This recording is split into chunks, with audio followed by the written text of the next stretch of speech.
Greetings, Stummers, and welcome to Codex Compliant. It all used to be so simple.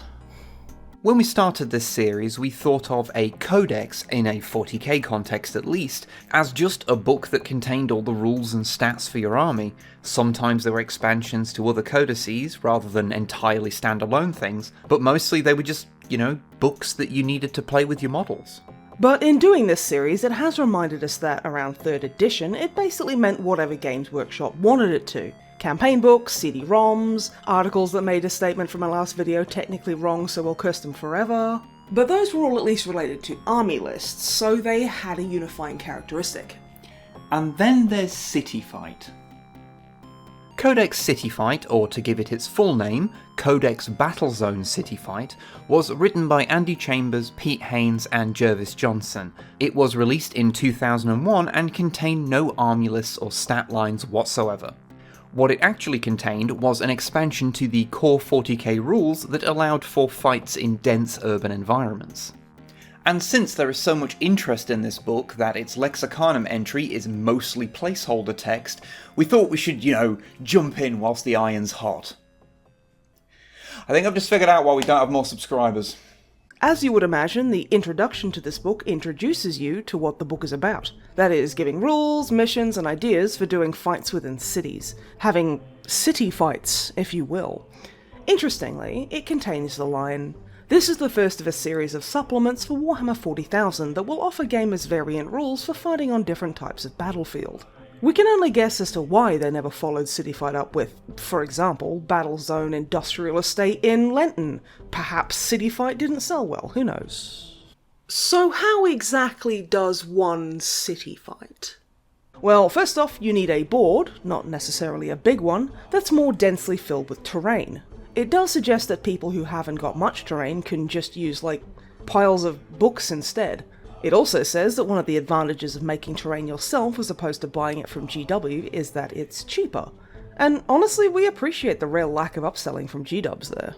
The first big thing is that the increase in terrain means that you need to interact with it a lot more than in a standard game. So having a discussion with your opponent before the game to agree what counts as a building or a street or rubble or whatever is even more necessary than normal. And since going inside buildings is an option, you'll need a plan to figure out how to remember where a squad is if, say, the building they've entered is actually a pile of books and so you can't physically put them inside unless you're willing to really commit.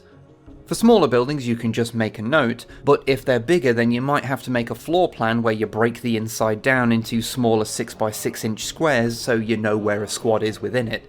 And since you can move up and down inside buildings, I imagine those floor plans could get remarkably confusing if you need to keep track of the location of multiple squads in 3D space.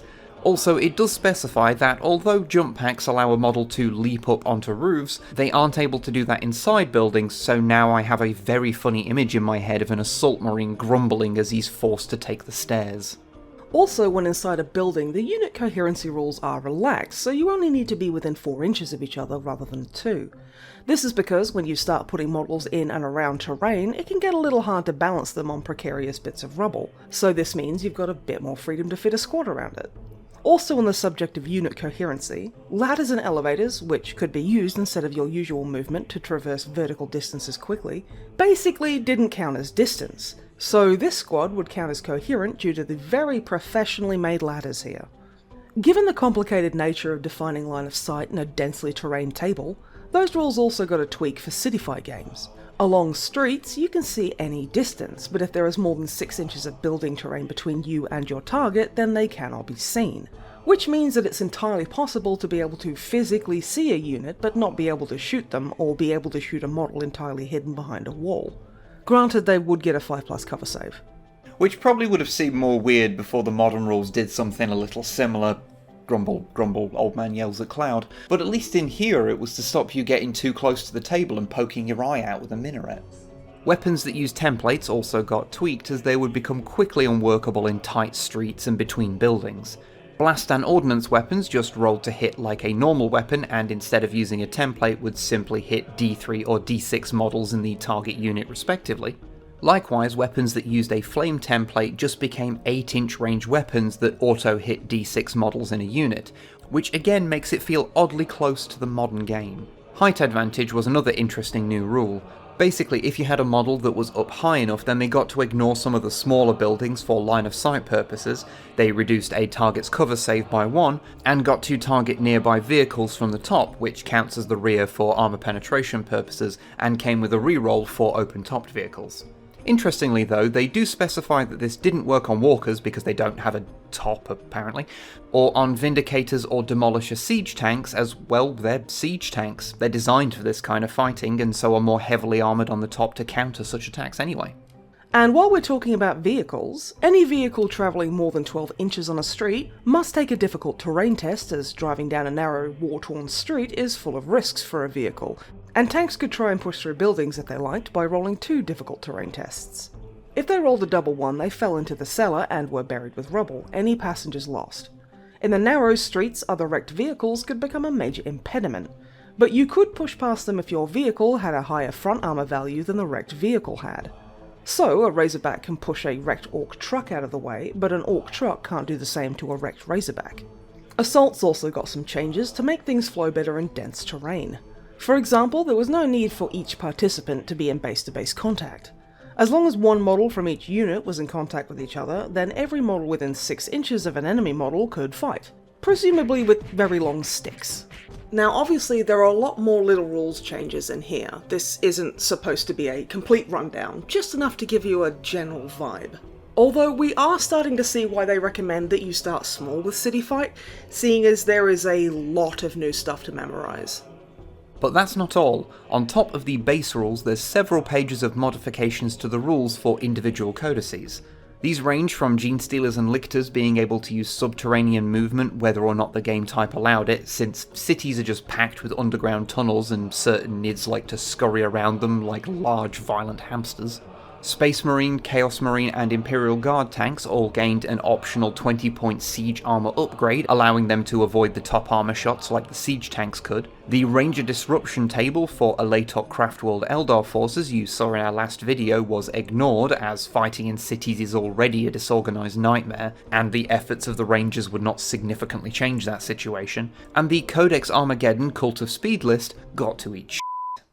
It does also bring up the first Imperial Armor book, saying that flyers will have difficulty hitting things accurately, that the Thunderous siege tank, unsurprisingly, had siege armor at no extra cost, and that super heavies, perhaps surprisingly, could be used, although good luck trying to push a wrecked shadow sword blocking an entire street out of the way. And now we get to the final chunk of rules in here, the missions. There's 2 types of Cityfight missions, Standard and Grand Assault. Standard missions are pretty much what you'd expect. You know, 1 HQ, 2 troops minimum for your force, with most revolving around holding a particular building, like in High Ground for example. Whoever controls the tallest building on the board at the end of the game wins, with a special round of close combat being used to decide the winner if both sides have models in said building. Grand Assault missions had a little bit more to them. The basic idea is that an attacking force attacks a defending one that is half its size, and unless the attackers can control every building at the end of the game, they lose, having failed to rout the enemy. The attackers and defenders also get some fun extra toys to play with. Defenders got to spend 46 times 10 points on, well, a lot of things you'd probably try and get if you were trying to defend a place against a much larger force. These include bunkers, mines, tank traps, and booby traps. Amazing. A booby trap that actually catches boobies. Attackers got to spend 2d6 times 10 points on some interesting gadgets.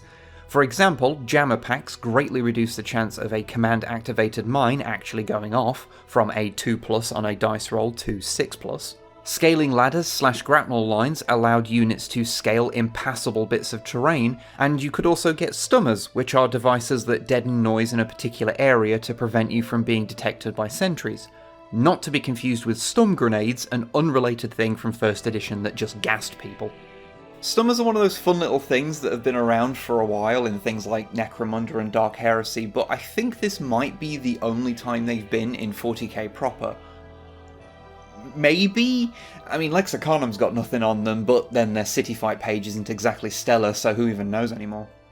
There's also a segment discussing how to run a campaign based around city fighting, but we don't really have anything interesting to say about it, we just wanted to mention it so you don't think we've forgotten about it.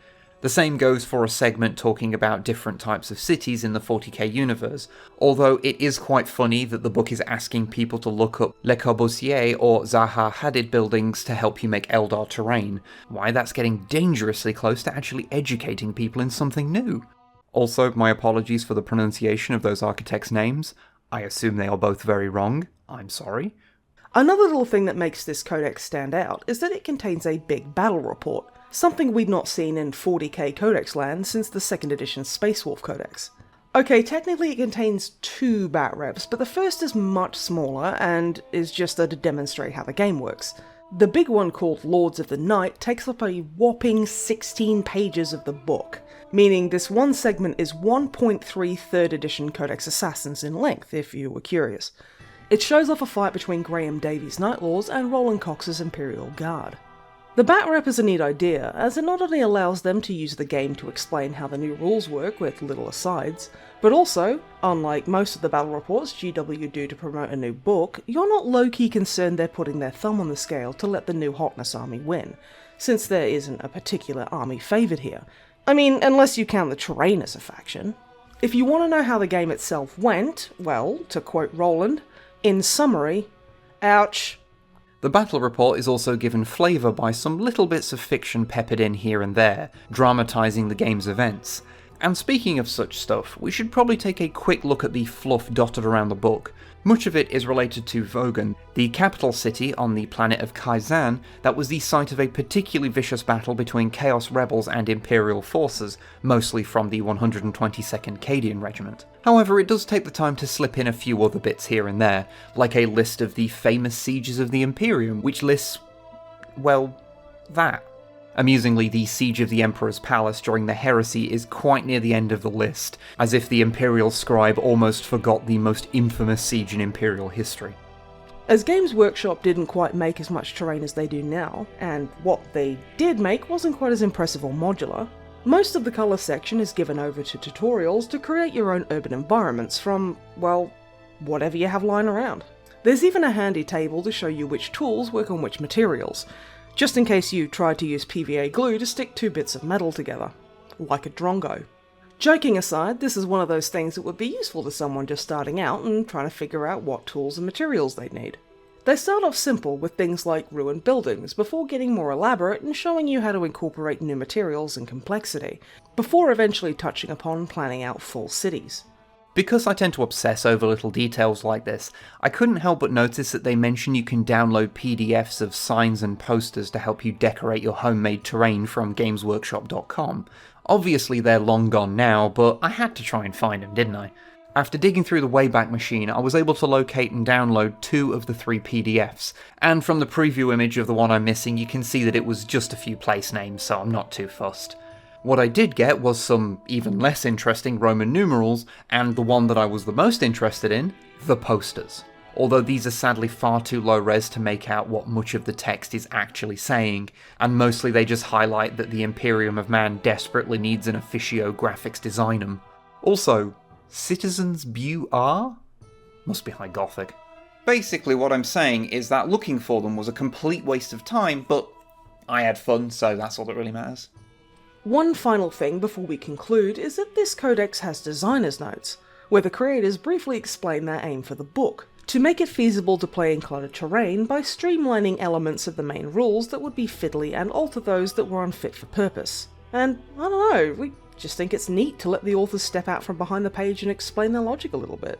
It adds a bit of a personal touch that's always nice to see, especially in these days where the absence of specific authors can make the codices feel a little, I don't know, impersonal, you know? But that was Codex Battlezone Cityfight. It wouldn't be the last time GW would make an expansion like this. Cities of Death in 5th edition, and more recently Urban Conquest in 8th, revisited the idea of an expansion for playing games in more urban environments for their own editions. They just weren't called codices, so they don't stand out in the same way. And that's really the thing. Nothing in here is that remarkable, it's just unusual since it lacks the main thing you'd normally consider an essential element of a codex, an army list. But I suppose when it was published, it was part of only the 2nd generation of codices, so there wasn't really much tradition to break from. 3rd edition was just the edition where they experimented with what a codex could be, and Cityfight was just the one that strayed most from the original format. And to be fair, it even did some things that the core rules wouldn't catch up to until 8th edition rolled around. As for how it's remembered, well, from our in-depth research, and by that I mean asking on Twitter, it seems like it was mostly well liked, with those that got into it enjoying the depth it added to the game and getting a lot out of the simple joys of building your own terrain. However, many people found the new rules kind of fiddly, and even those that did like them often found themselves unable to get as many games as they'd like, due to needing to get all the terrain together and finding opponents who also knew how to play. So, Codex Battlezone Cityfight. A bit of an odd duck of a codex. But that doesn't mean it was a bad one.